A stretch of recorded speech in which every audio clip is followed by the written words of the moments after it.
May solusyon pa ba ang malawakang pagbaha sa Metro Manila? Ang DPWH tinitingnan ang posibilidad na gayahin ang sistema ng isang business district. Balitang hatid ni Jonathan Andal.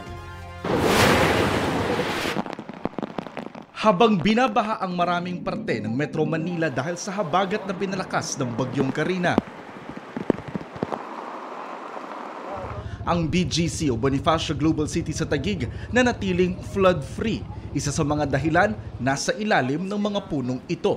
Andito po ako ngayon sa may Burgos Circle sa may BGC at sa ilalim po ng parking ito, mayroong dambuhalang water detention tank na makikita po natin sa butas na ito.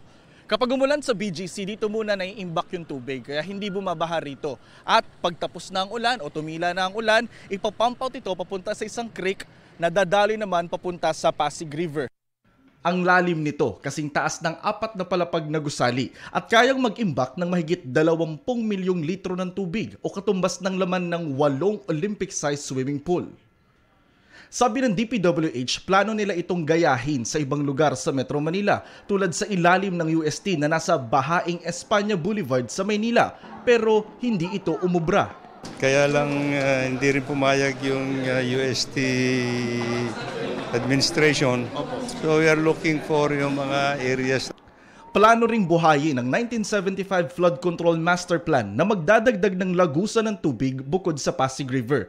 Bahagi niya ng Manggahan Floodway na naitayo noong 1986 para dalhin pa Laguna de Bay ang ilang tubig mula Metro Manila. Bahagi rin sana ang Parañaque Spillway kung saan naman aagos pa Manila Bay ang ibang tubig. Pero hindi nagawa. Kaya siya hindi natuloy dahil wala ng budget.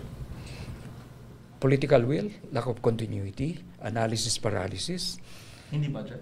Budget, you can borrow money. Dubai puro borrowed money, but they have a good plan. Pero sabi ng mayor ng Muntinlupa sa hearing ng Kamara, kapag itinuloy ang Parañaque Spillway, mabubura ang kalahati ng barangay Bulig sa kanilang lungsod. Ang last say ng mga taga Muntinlupa is an objection to it. Kasama tayo dyan sa paghahanap ng solusyon sa problema ng pagbaha. Pero siyempre tinitignan, we're also on the lookout for our constituents.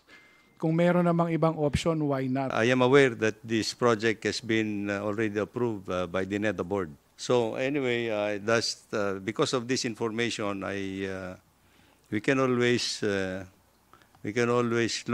a second look at it. Jonathan Andal, nagbabalita para sa GMA Integrated News.